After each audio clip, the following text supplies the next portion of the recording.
Hello and welcome. This is episode 17 of a podcast Engineer-to-Manager. I'm your host, Alex Maestrenko. In this podcast, we explore what engineering management is, what are the challenges and opportunities.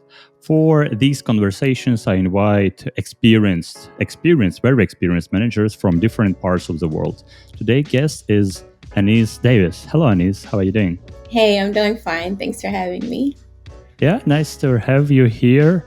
Before we get started with you, Annyce, dear listeners, go and subscribe to this channel, like the video, and tell us in the comments what would you like to know more about the different engineering management topics that we're talking. Last video, I'm not happy.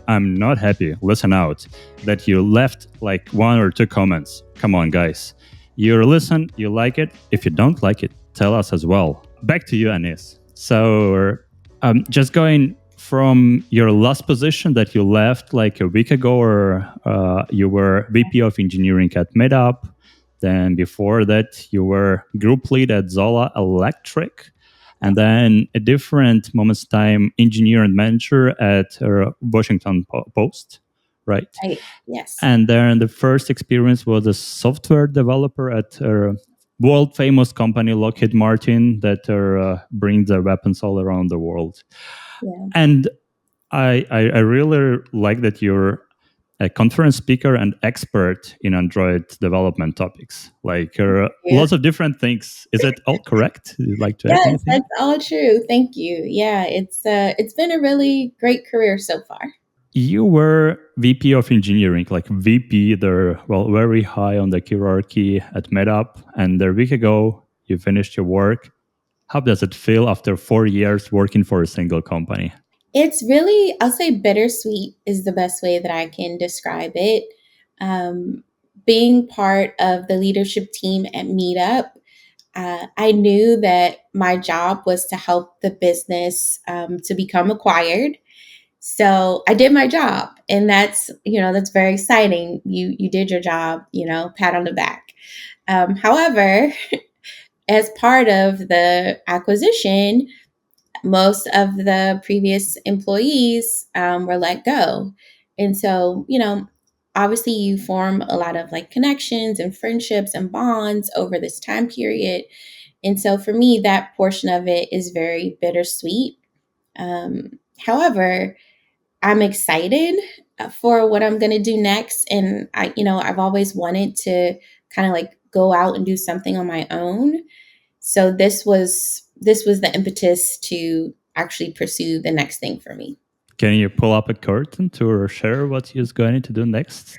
Yeah, I started my own consultancy. I want to focus a lot on businesses that primarily monetize through their native applications and just trying to help them develop strategies.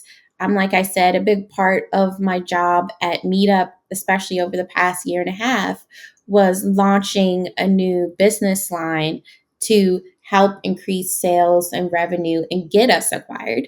And that was just like such an exciting thing for me to get to work on, that I would love to be able to do that for other companies that are looking to like grow their revenue through their native apps. So you really came from a developer to a strategist person, right? So you went the whole path from keyboard, but you use keyboard for different things, I guess. Yeah, I mean, what's really awesome, honestly, about working in a small company like Meetup is that I also still got to code.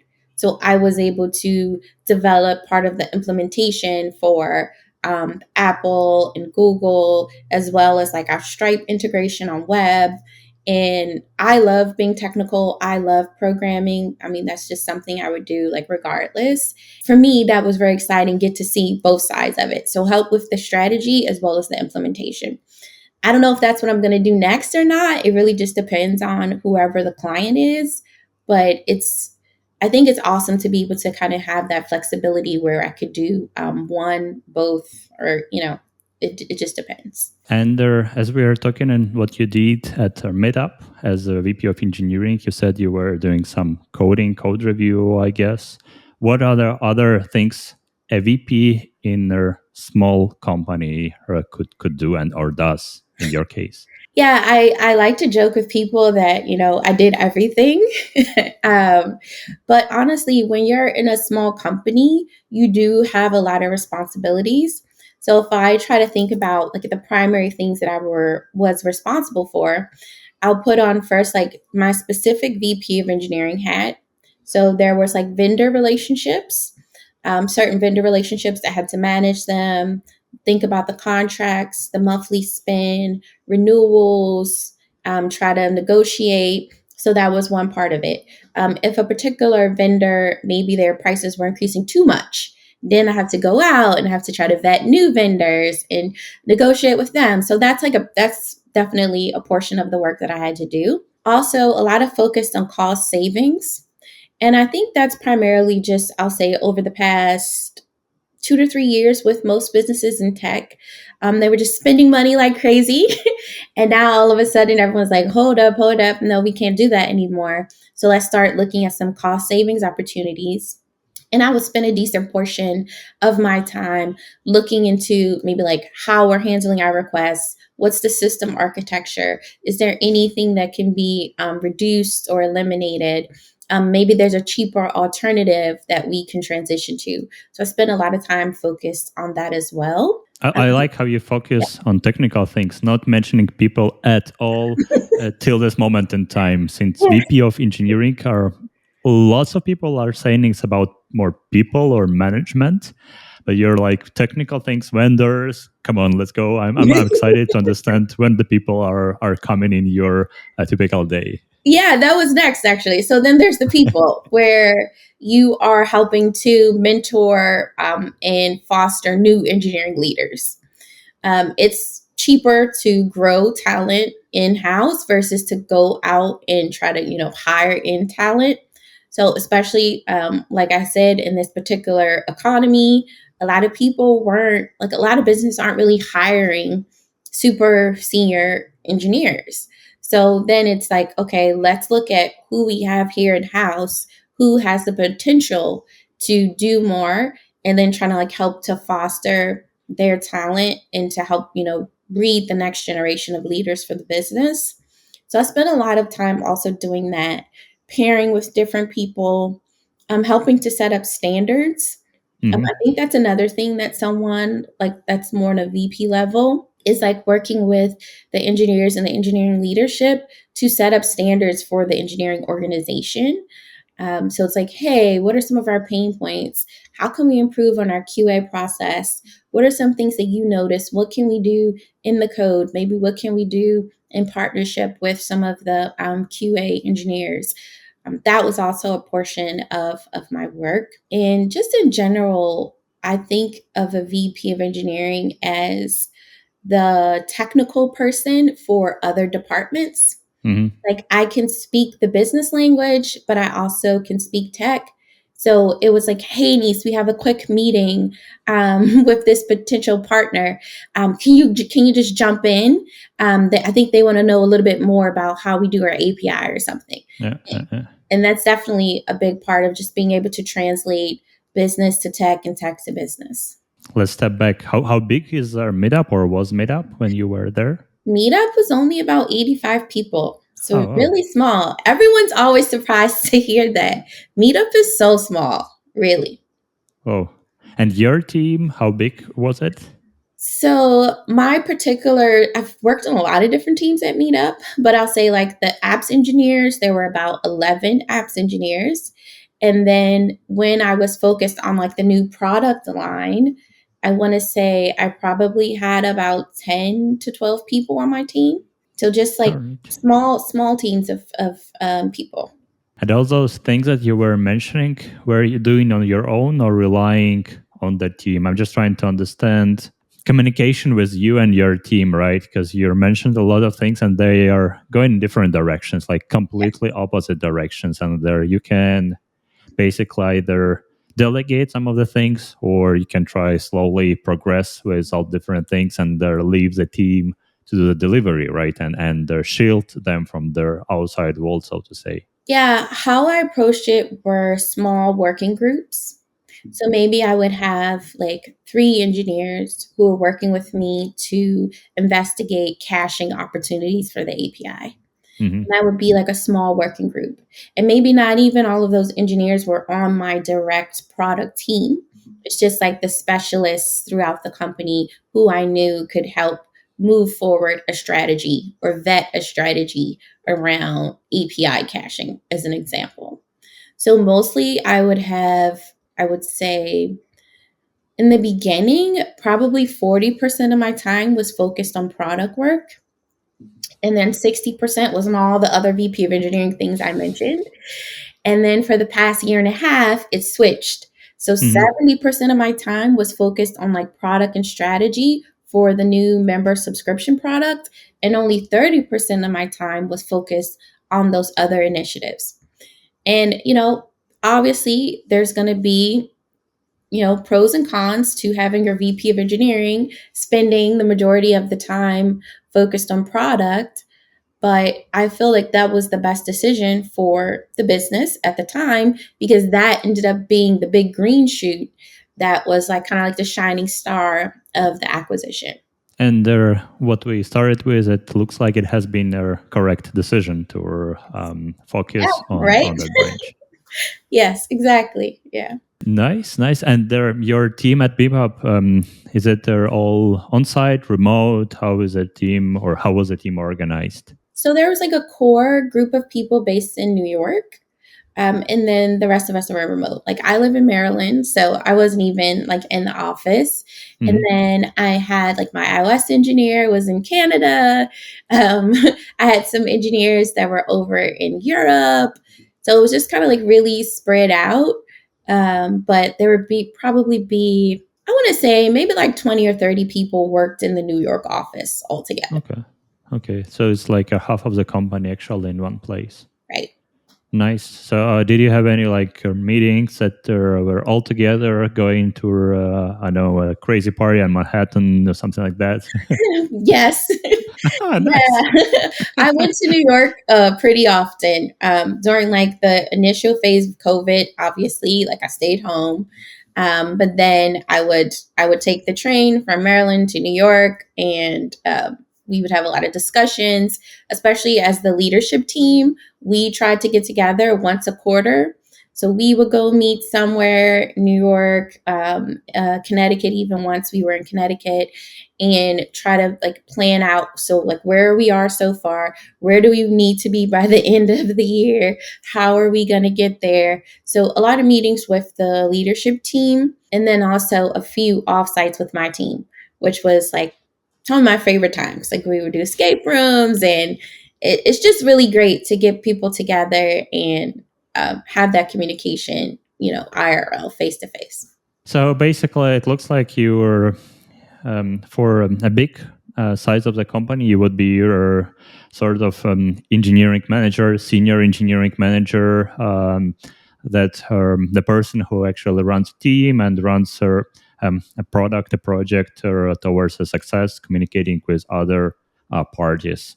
But in a smaller company, you had a title under VP because you were actually on the level of decision making because it was like a smaller company and this distance because we talked in one of the previous podcasts with Phil that the listeners check it out. It's really interesting. So he said the title is important and shows you there how far the person is from decision making and Yes. how far the person is from those people who are making their actual work. So basically, with the VP title, show that you were making the decision on that level, but their job content is very different from company to company.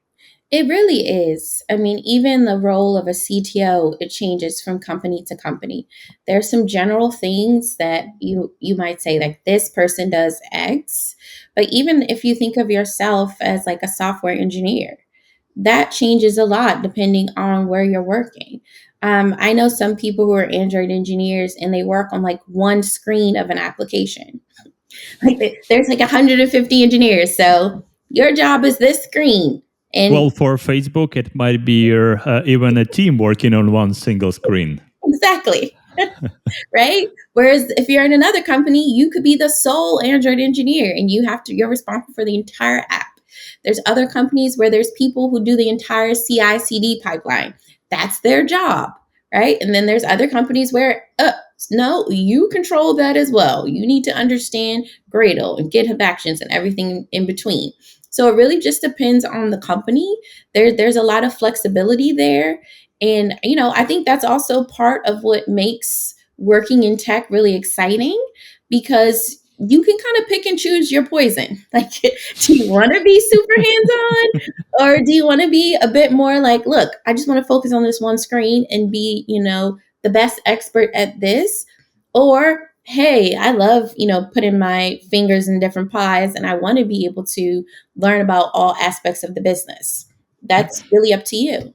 You mentioned Android developer, Android engineer, and there, as I saw in your LinkedIn page and in your blog post, that you are really deep into one topic.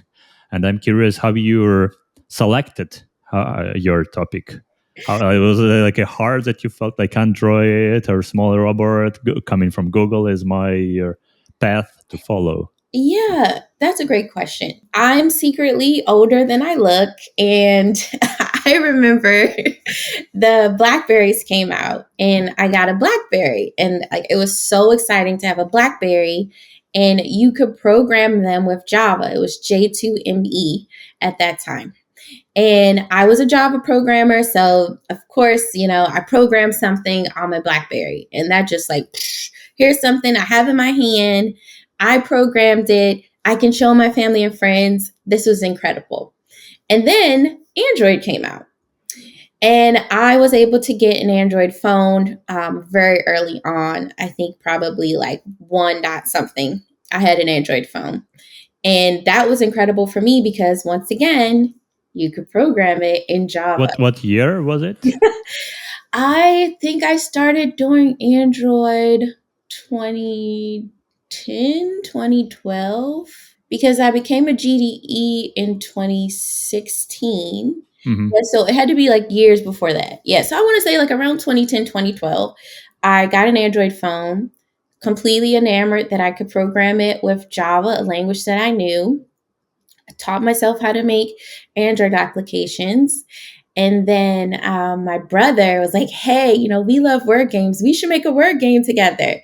And so we programmed a word game and actually have found some screenshots. I put it on Mastodon like the other day of our word game. And that was just like amazing for me. Having that experience, I was like really sold on Android and I went like really all in on Android.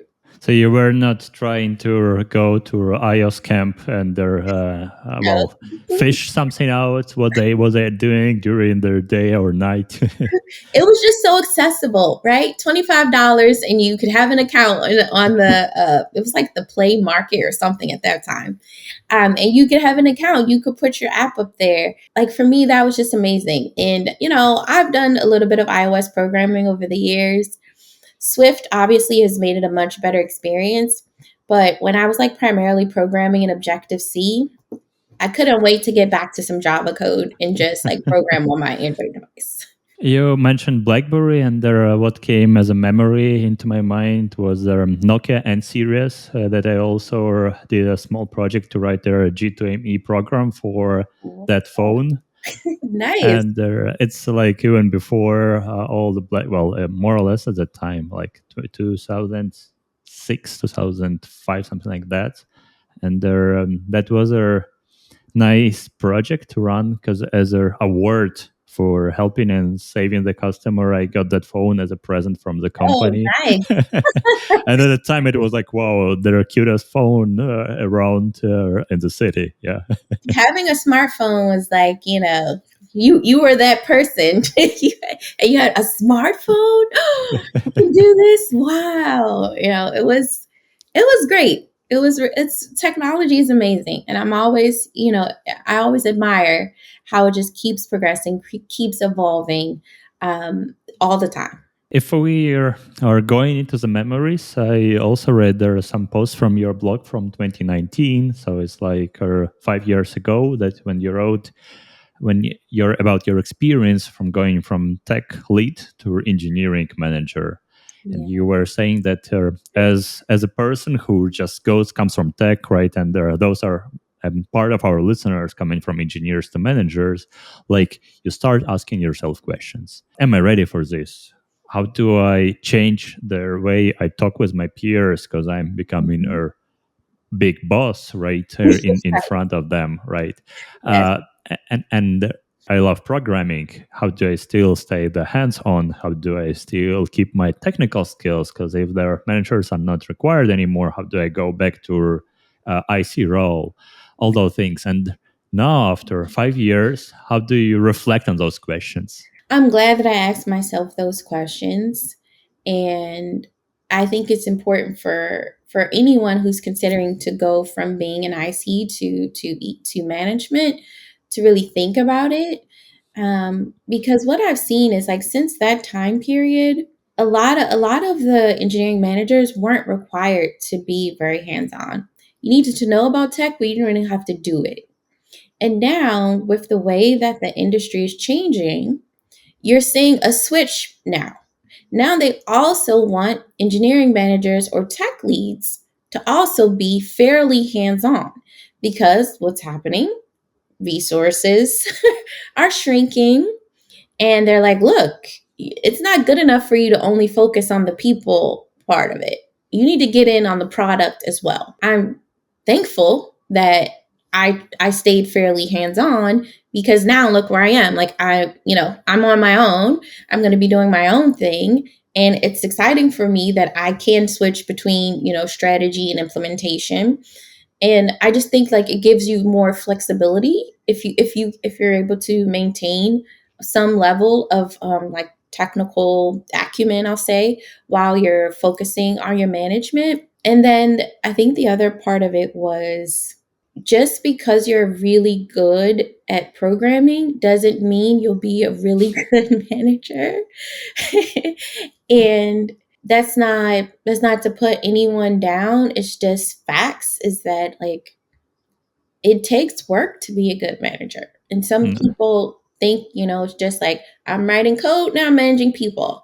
And, for me personally, it wasn't that clear cut. I had to learn a lot. I had to experience a lot of things. I had to improve my empathy for people and their experiences, and use various techniques, and then try to teach them to use techniques to handle conflict with other people. It's a whole separate thing. What can help an engineer? I had one guest on the podcast where we came with an analogy that basically, instead of their debugging software, you start debugging people. So you have to treat them as the complex components, understand logs, traces, metrics, as the same as a software, right? So we all are good as an engineers when we are code, but we are not that good sometimes as managers when we are talking about people, because we are thinking, well, people, I used to talk to people a lot, right? My mom says I'm a good speaker, so I have to be a manager, right? But that's not the case, apparently. No, it's like, well, think about when you want to learn a new programming language, or you want to learn a new framework. Do you just say, okay, I will open up this IDE and I will, now all of a sudden I'm going to know Haskell? No, right? You might get a book. You might listen to a podcast. You might read some blog posts. Maybe you'll take a course online. And now, and over time, you're like, oh, I love this. So this is how they do iteration. Great. And now you learn it. And that's the same way that I feel about, management. It's like, you need to put forth some effort to learn it, because there really are skills and techniques. How do you hold someone accountable without damaging the relationship? Oh, maybe you've never had to hold anyone accountable for, or Right. before, right? Or maybe your way of holding people accountable was definitely not going to cut it as a manager. Have you ever had to lay someone off? Have you ever had to fire someone? How can you do that while maintaining empathy and their dignity? How do you communicate it to the rest of your team? Have you ever had to cut a project? There's just all these things that, as an engineer, it was kind of hidden from you. It's like, it's happening, You know something happened, but all the steps that led up to it, that was totally behind the scenes. That was totally behind the curtain. And now you're back there and you're like, oh, okay, how am I going to communicate this to the team? What is the best? What is our comms plan for this big change that's happening? Like those are things that you just want to really take seriously and not just kind of wing it, because this is people's lives. This is their careers. Yeah. It's just so important. But I think, well, these days, it's all the engineering management job and engineering are much easier. You just go open up the window with ChatGPT and say, as an empathetic manager, I want to lay off the best engineer in my team who is being extremely toxic lately and he asks for a raise to enormous amount of money. Please share 5 tips that I can send him or her in an email. That's it. Done. Next one. I mean, I do think that AI has helped to streamline some tedious work that we would have to do as engineering managers. It was like, Annyce, we need a new document that outlines dependency management for engineers. Okay, fine. Like, I can get something together, AI. But, it's never going to replace like the human aspect of communicating. Like, someone passed away on the team. Okay, this is a really tough situation. I can't just read from some pre-written thing from, ChatGPT. So there's definitely some things where advancements in AI just like blows my mind. I'm like, what? It can do that? That's incredible. It's going to save me so much time. But then you never get more time back, right? You just don't spend as much time on that thing, and then they find something else to give you for something else. There's so much job or work to be done that independent of your speed, you just have to learn to say no. Just say no to the things, and then you'll be even more successful than you are now. That's the only way to succeed sometimes. It's so true. Yes, I agree with you. In the article that the blog post that I am referring to, you mentioned several books like Coaching for Leaders, Ask a Manager, The Culture Map I really like, the Radical Candor, actually somewhere on my bookshelf here, I think on the top one. The Manager's Path as well, and The Making of a Manager. Are there any like good books recently for EMs that you read or would like to recommend? I really like Crucial Accountability. Mm-hmm. That one was really solid. It's the follow-up to Crucial Conversations. So if I didn't list that one's also really great because it's helping you to, first of all, like adjust your mindset when you're going into a conversation with someone who's violated your expectations. And even just learning that language helps you to say, like, this is a person. I'm fine with this person. It's the behavior that I'm trying to address and hopefully come to a fix. And so Crucial Conversations tied with Crucial Accountability, like Chef's Kiss, really helps you to rethink the way that you're approaching someone who's violated your expectations. It could be from anything. When you're like, hey, this thing needs to ship on Wednesday. And you're like, where are we? Oh, someone else told me, don't worry about it. And I was like, right now, what are you going to do? Okay, they violated your expectations. Now what's next, right? So I really love those 2 books. And then I'm just going to look over here because I have a bunch of, there's a really good book that we might not think of a lot that I liked is Never Split the Difference. Mm-hmm. And it's basically about like negotiating with people. I appreciate it because a lot of the conversations that we're having as engineering managers is all about negotiation.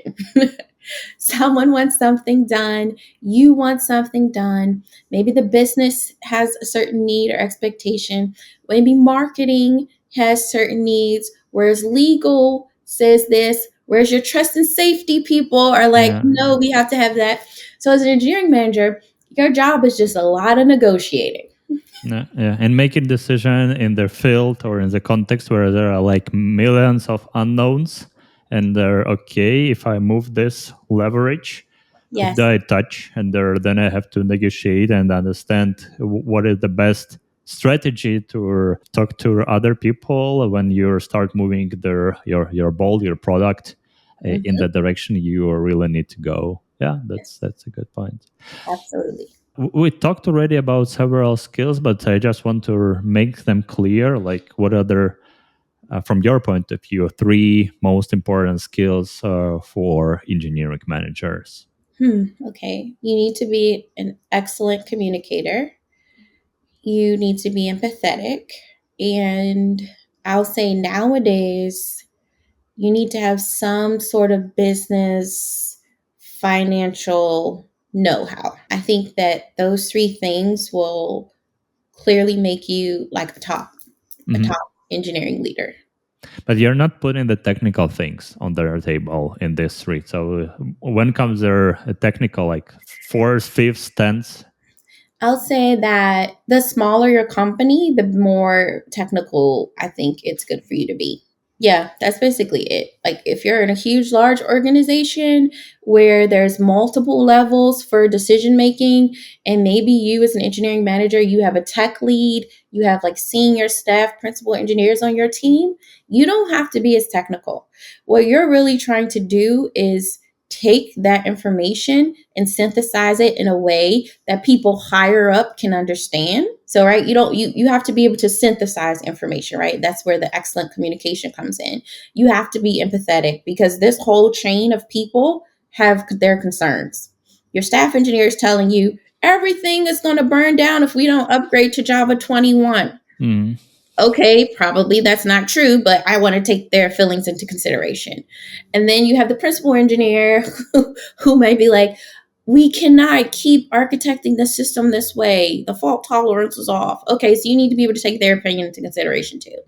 And then the business is like, hey, your unit needs to give us, $1 million return on investment this quarter. You're like, oh my God, how am I going to do all these things? So I'll say that, like, depending on the size of your organization, that will determine maybe like how technical you need to be. Makes sense. But indeed, with the industry changing, indeed, even in bigger companies, you still have to be very technical enough because, we all know in manga or this Meta, Alphabet, Google, or you still have to pass a technical interview as EM, or to be able to read code, understand their concepts of programming and their concept of system design. Either have to go in the technical direction, or you have to be very good in their organizational part. So if you're not good in their technical things,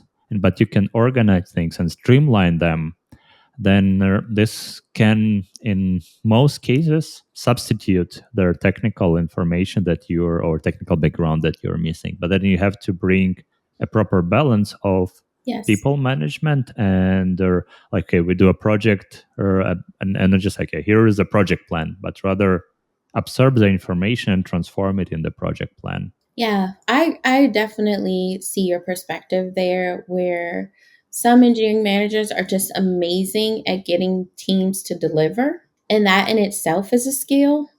And that is extremely valuable. Whereas if you had a technical manager who was like a very technical manager who was part of a team that wasn't delivering, then you're not a success. But if you're someone who was like less technical, but every time your team delivered, then you're a success. It's good to keep that balance. And, one way that I'll say people who aren't as technical, I just recommend that they subscribe to technical newsletters for whatever it is that's happening in their organization and then just tech in general. Because when people think about the engineering leaders, they just expect you to know. Like once a CEO learns about AI, they're like, hey, someone told me about this AI thing. Do we have AI? What are we doing? When can we use it? And they expect their engineering leadership to kind of like already have a perspective and opinion on it. And the best way you can do that is at least like kind of always staying up to date on industry trends. At least you know about it and you can say like, oh yeah, I know we can create custom GPTs now. Perhaps that is something we can explore. Even though you personally maybe haven't done it, It's just that you're keeping up to date on what's happening in the industry. That can also kind of give you a leg up if you don't want to be like super down on the weeds, technical engineering leader. Yeah, but make sure you talk something meaningful, not bullshitting back. That's to be the That happens truth. a lot. That's to be the truth. Yeah, there's one book. I have a friend. He wrote this book called "Help Your Boss Help You." Uh-huh. And one of my favorite things that he is Ken Cousin. One of my favorite things he wrote about in the book was that when your boss asks you something, they want an answer immediately. And so the best way is to say, "Well, this is what I know now. If you give me 1 to 2 more days, then I can have a more complete answer for you. And this is how I plan on getting that more complete answer." And then they might say, "Oh, cool. Well, that's all I need to know. Thank you." Or they'll say, "Great. Yes, spend the next 1 to 2 days to Go do that." ahead. Right. And so, "Oh, but by the way, that means that I'm going to have to deprioritize these other things." "Okay, yeah, I want you to deprioritize the other things." Now you have this better relationship with your boss because you're helping them look good. Because likely someone asked them that question, which is why they're asking you, because you gave them immediate response. And then you're saying, like, "But look, I'm explaining to you my priorities. You're helping me make a decision about my priorities." So it's just like really helping to foster that relationship. And like as engineering managers and leaders, yeah, we don't want to just like make stuff up, but we're aware of what's happening, and we can say like, "Look, I understand you're very interested in chat gpts. If you give me to the end of the week, I can put together a little, one pager that breaks down what I know, opportunities for our business that I can foresee True. and address your concerns." And they're like, "Oh, amazing, thank you." And then it also gives you time to talk to the real technical people on your team to get their input in time to prepare something that you can then, share upward. Actually, what I noticed in the last sentence, you combined all three skills for the managers. You're being empathetic, you're being a good listener, and you're also talk to business in their business language. So you're just combined all three things in one real practical example. It's because it's true. And those are like such important things. That's what I notice when I see someone that's like a standout kind of engineering leader. They sort of always have those like three primary characteristics. Is that also a way to excel in tech industry? Because you talk sometimes, or you had several talks about excelling in tech industry, kind of going beyond your typical circle. What I understand, like speaking to on the conferences, right, presenting, and trying different things. Because obviously in your career, you try different things to Yeah. go just beyond their typical programmer role or developer role or typical manager role, because it's also like a path someone can follow and sometime reach a certain level. But how to excel? What is your recipe? I'll say the first thing is your mindset. I remember earlier in my career, I really was so loyal to my company, like almost to a fault, where I felt like, the worst thing you could hear is like very cliche, "We're like a family," and I would really believe that, like, "Oh, we're like a family." So what happens when you see someone in your family in need or struggling or they're doing well, you're like, "Oh, good job." You're like helping support them and raise them up even more. That's not really how business works. Like their goal is to maximize return. I'm disappointed because I thought it's always a family. They supported me so much. They love me so tender, but now you're saying it's just business, baby. It's business. Everything is about money. And what's so funny is because like in school, when you're in school, it's so simple.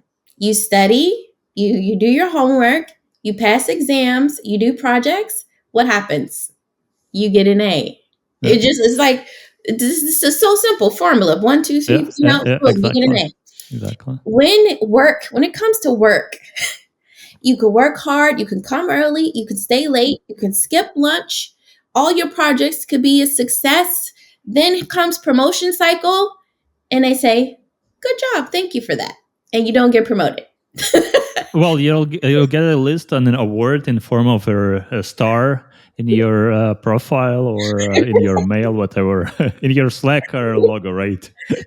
And then you look to your right, you look to your left, and you're like, wait a minute, their project didn't even succeed.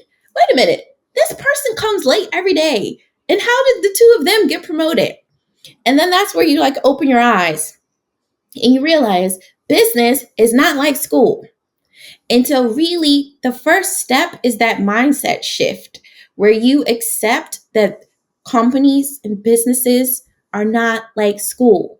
It's not 1 + 1 + 1, right? It's all a big game. Yeah. And you have to decide, how do you want to play the game?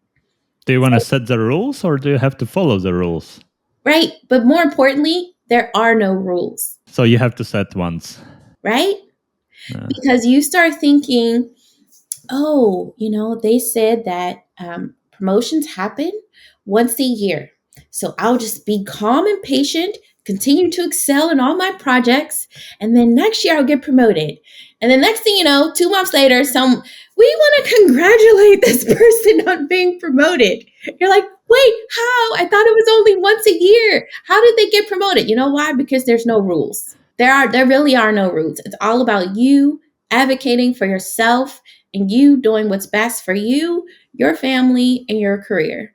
And as soon as you have that mindset, I feel that you can really excel in tech. And this is not about being savage. It's not about being cold hearted. It's not about stabbing people in the back. There's a lot of people that do those things. No, this is about being a good person who's prioritizing what's best for them, their family, and their career. And that mindset shift, I think, makes all the world of difference. And you just start to see more opportunities when you shift your thinking that way. And it's almost like you said, okay, wait, no, I can't even do that one. Like there's just so many opportunities that you get to be picky now. You're like, no, I don't have time for that. I'm not going to do that.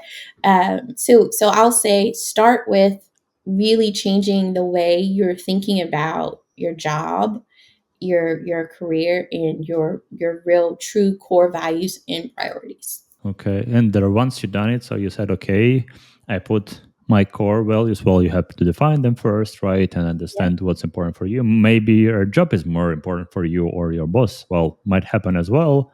But Yes. typically for people, their own family, their own career, their own house, their own things are more important. Of course, we know examples when they say the humanity is more important. Might be your focus for you as well, but then you have to work for the company that's Going good. well, yeah, or not being evil. You know Yes. who I mean, right? Yes, exactly. And there, you did it. You decided. You say, okay, next Monday I start doing it. When the boss comes to me, or I say, okay, on my list, dun, dun, dun, okay, I'll do this. What comes next? What the changes will you feel as an individual who decided to change your attitude towards their workplace? The next thing that happens is you start to document your successes. I used to be like a very electronic person, so I would keep my notes. For some reason, like the older I get, I'm more like into like, like my daily planner, like it has to be on paper. I'm writing my to-do list. But at the end of every month, I would list 10 wins. So I'm like, this month I helped reduce hosting costs by $5,000. This month I put in a promotion packet for such and such and such. So now you're starting to just list out your wins.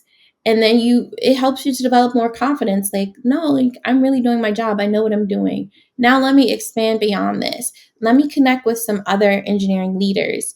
Oh, what are they working on in their companies? Oh, let me maybe join a local group where we can talk to each other, or I can present on some particular topic, like excelling as a remote engineering manager. Before COVID, that really didn't happen. Like there weren't really good ones. And now, like, yay, great. Now you're an expert at working as a remote engineering manager. How are you able to excel at that? That's something you can share with other people. So basically what you're doing, and here I couldn't agree more, you're basically building your knowledge and you start documenting it. And then you're treating your knowledge and your experience as a product. So you start productizing your knowledge. And you can also then look back and see what you've done. Yes. Because sometimes after a month or two, you say like, okay, I did lots of things, but I didn't excel in anything particular. Yes, I achieved their project needs, but as a manager or as an individual, you're basically were doing the same things Yes. instead of progressing and learning something. And once you have this documented, you can share it and build your toolbox, so to say. And Yes. then not only to connect and share it, but also to, when you go to the next company, you can select, oh, I need this screwdriver this size and I Yes. need this hammer because I know how they work, and basically apply those tools for the new company and add some additional tools when you work with a new team and new company. That's exactly it. Like basically you're your own brand. You know, you say, "Oh, this was amazing. We had an amazing virtual on-site. I'm going to write a blog post about it and just share, how I made this happen." Now, that's also giving more credibility to you externally. When you go to your next position, they're like, "Oh, great. We need a great virtual engineering manager, a remote one. Great. This person will definitely do it. I saw they wrote a blog post about it." Or you could go to the next level where it's like, I'm going to take this same blog post, put more things that I've done as a remote leader, and I'm going to turn it into a conference talk. Ooh, now someone online goes, "Wow, what an amazing conference talk. That would be a great course for my platform." Now you're an online course creator and you have a second revenue stream and you're like, "Wow, this is awesome. I love having residual income so that I don't have to be wholly dependent on my company for my financial well-being. Maybe I can do something else. Oh, maybe I can do this other thing." Like just giving yourself more flexibility, because as I mentioned, we are seeing so much contraction in the tech industry that like you could be one of the best employees, but management levels, those are the people they tend to let go first. Mm. Oh, we could just have this person manage three more people and this person could just manage three more people, and now you sacrifice so much and you're out of a job and you're looking for your next opportunity. So it's just really healthy to have that proper mindset about work, your company, and your career and what you want for yourself. You mentioned applying for a conference and giving a conference talk. Uh, you will be giving a conference about Kotlin soon, I guess. Yeah, Or sure. how do you manage, or what is a trick for being accepted at the conference, right? Because there is a review process, and actually I'm recently on a board on one conference, and I understand that we went through a number of talks, and some of them were rejected, unfortunately, despite being great. But how do you stand out when you apply for a conference to get a 100% application? Okay, so first I'll say I don't get accepted to 100% of conferences that I Oh, apply. even you! Whoa! Yeah, so just like accept that, know that, and that's perfectly fine. And the other thing is, I ask myself, what do attendees at this conference like really want to know? And why am I the person to share it, basically? Like, what do people really want to know? Why am I the person that should share it? Because that's like the unique angle. And so, like, what's something that I don't think any other speaker will like really have? Mhm. So, as an example, the talk that I'm giving at Kotlin Conf is a case study on how we approached a Kotlin multi-platform at Meetup. Have other companies done Kotlin multi-platform? Sure. But have they done it at Meetup? Like, no. No, not Right? really. Were they VP of engineering when they did it? Like, so there's just this thing where you're like, okay, what could be really fascinating? Sorry, my dog's like not happy right No now. worries. But what could be really fascinating to share with people, and also like what is it that I can bring uniquely to the conference? And then as far as just like applying, don't be coy. I've been on plenty of conference talk committees, and some of them are like you'll see what I'll share when I get there. You know, you're like, no. What are the like 3 to 5 things people want to walk away from this talk knowing? So I always ask myself that. What are the like 3 to 5 things people will walk away knowing? That is going to make it more enticing for someone who reads my CFP, for the attendees at the conference. And then also, as a potential speaker, I try to help support the conference. So, like, Okay. I'll post that I'm speaking there. Oh, When yeah. I'm at the conference, I take pictures of like almost all the speakers. When I'm at a talk, I'll tweet out about them. I'll post my recap of the conference. So those sort of things will make you a more appealing speaker to a conference, because they're like, oh, this person is great. They'll help us sell tickets. They're going to do a solid job, obviously, like presenting. That's the most important thing. They'll share some valuable information. And then while they're at the conference, they engage with the attendees, just the whole thing. And here again, basically, you have to understand what are the conference needs. As same as a person, conference has their needs, right? And there you have to listen carefully, and there are basically push the buttons or fill the gaps that they're looking for, and then you'll be more successful. And I really like your advice, like what are the 3 to 5 things a person, an attendee, will come out with from after my talk. That's a really great thing to kind of a North Star for a CFP to set. Nice. So, well, congrats on then getting accepted to a Kotlin Conf, and good luck you with the talk. Thank you. And when I started doing podcasting or talking to people, one of the things is I set for myself as a metric. Like I have to enjoy the conversation as well. I guess for their conference is the same. So you have to enjoy your talk and be sure you just like it and you are in the flow. Yeah, I like to have fun. Most of my talks have like a theme. Sometimes I've even like hired a graphic designer Mm-hmm. to like design my slides and like make me a cool little animation. It's fun. Like it's fun. It's like you're putting on a performance. It's how I'm like, okay, Mm-hmm. I'm about to go on stage. Curtain call. It's very exciting for me to get up there and speak with people and feed off the energy from the audience. I'm actually a very introverted person. I like being with me. I like quiet time. I like reading. Like I like programming on my computer. And so this is that like opportunity to be a little more extroverted, and kind of just like get out there, and do a great job.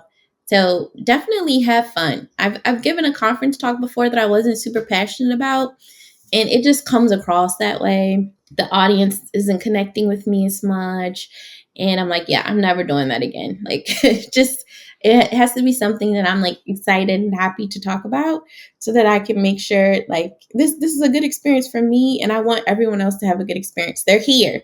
Normally they've paid money to be at this conference, and they had Okay. probably multiple choices for this time slot, and they said, you know what, that's the one I'm going to show up for. So I just want to make sure that like it's worth their while.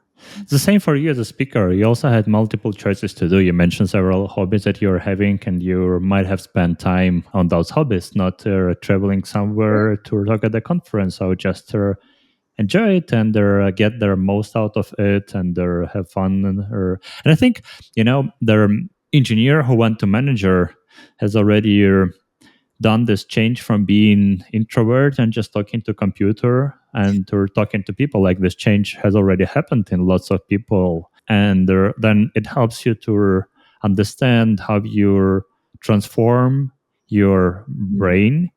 And when you go on the stage, yes, you will be nervous for the first 51 times, but that's fine, that's okay. Fine. I'm nervous every time.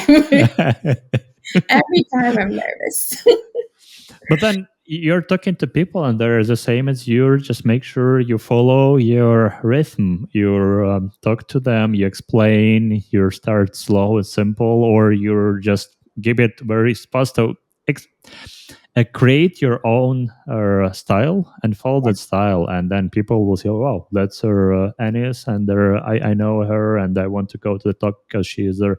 so cute when she is on the stage and explains all the nice cases. Well, might be, right? The thing that people Right. are having their heads. We don't know. We never will get it out. That's a good point. Yeah, make it your own. I think that's it. Yeah, make it your own. Like I think that's why we're all unique. Yeah. And I always feel like everyone has something that they can say and contribute because we've all had unique experiences in life, at work. Even if you're sitting right next to the person, their experience at work could be totally different from your experience at work. So we Yeah. all have something valuable to contribute to the tech community.